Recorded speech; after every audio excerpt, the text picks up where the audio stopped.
In the frozen silence of the Eastern Front, millions vanished into the white void. Their names faded, their victories forgotten, their empire erased. Yet before the fall, before revolution, famine, and civil war, the Russian Empire fought a war it was never meant to win. This is the story of a nation on the brink, a colossus torn between faith, fear, and fire. It began in the summer of 1914, with the ringing of church bells and the thunder of marching boots. Across the vast Russian Empire, from the palaces of Petrograd to the villages of Siberia, the Tsar's call to arms echoed like a promise of destiny. The people cheered, priests blessed the regiments, and peasants knelt before icons. Russia, they believed, was fighting a holy war to defend its Slavic brothers in Serbia and its honor before the world. At the heart of this empire stood one man, Tsar Nicholas II. He was gentle, devout, and tragically unfit for the storm that was coming. His army was vast, 6 million men, but his empire was brittle. Beneath the banners and the hymns lay poverty, hunger, and doubt. Russia was not ready for a modern war. Its factories were slow, its railways thin, its generals divided. And yet, when the first shots were fired, the empire moved like a giant awakening from slumber. In August 1914, two massive Russian armies marched into East Prussia. Their commanders, Samsonov and Rennenkampf, despised each other. Pride and confusion guided their every move. The Germans, under General Hindenburg and Ludendorff, waited.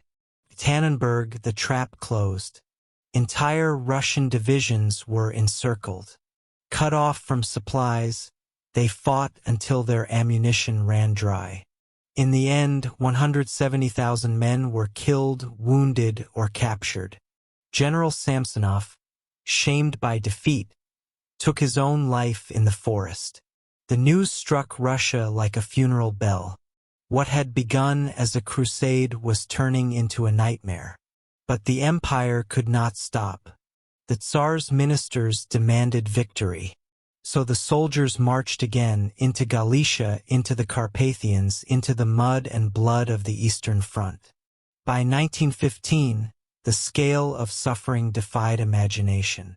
Russian peasants, who had never traveled beyond their villages, now found themselves knee-deep in corpses on battlefields stretching hundreds of miles.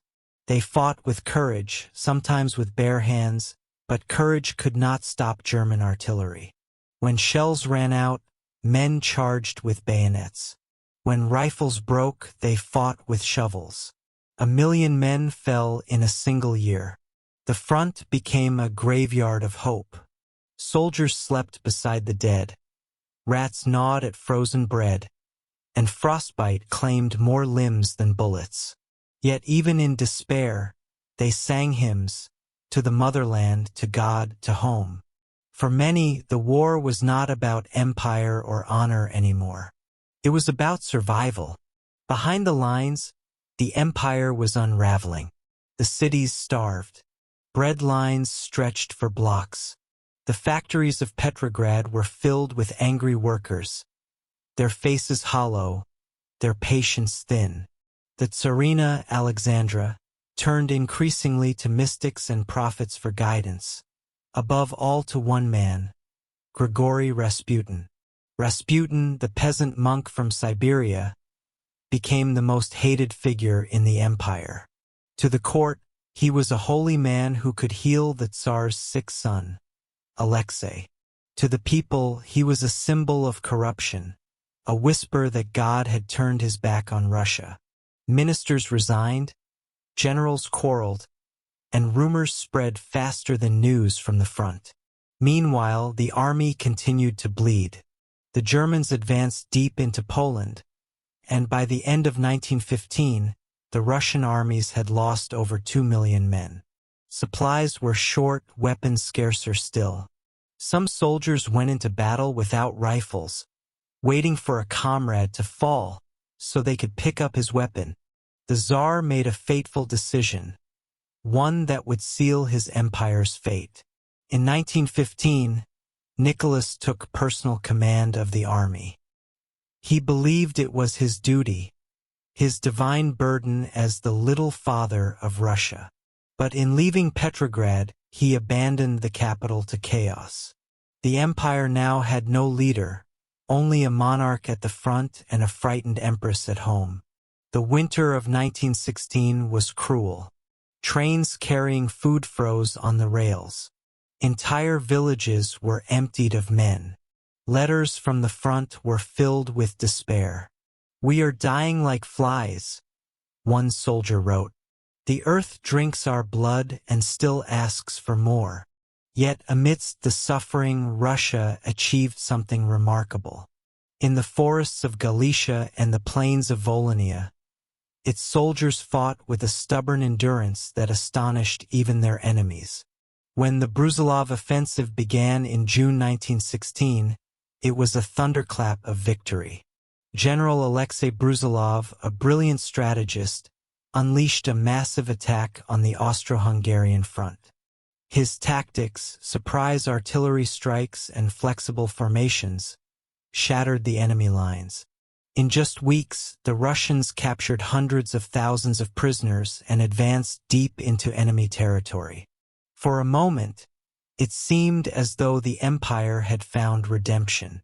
But victory came at an unbearable cost.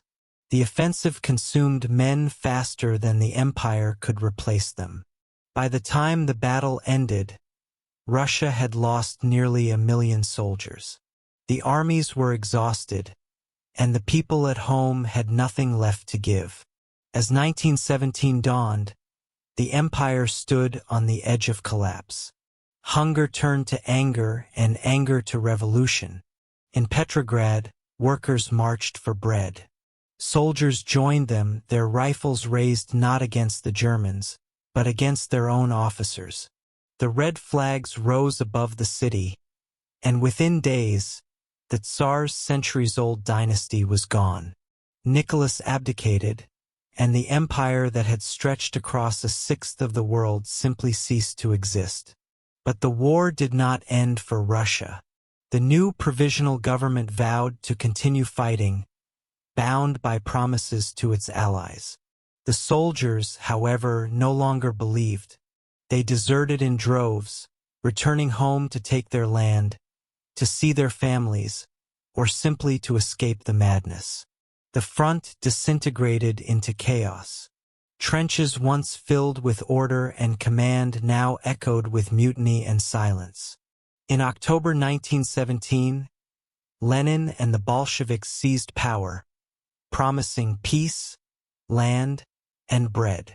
For millions of war-weary Russians, those words were salvation. The new government immediately began negotiations with Germany, desperate to end the slaughter.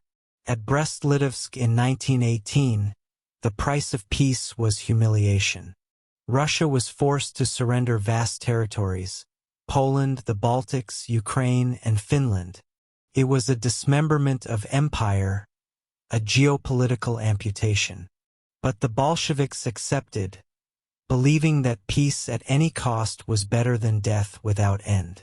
When the guns finally fell silent on the Eastern Front, the world scarcely noticed.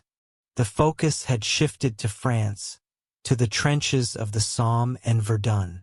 The sacrifice of millions of Russians faded into the background of Western memory. Yet for those who survived, the scars would last a lifetime. The war had destroyed more than just an army. It had shattered the very soul of a nation. Families were torn apart. Villages lost entire generations. The church bells that once rang for victory now tolled for the dead. The empire that entered the war in glory ended it in ruin.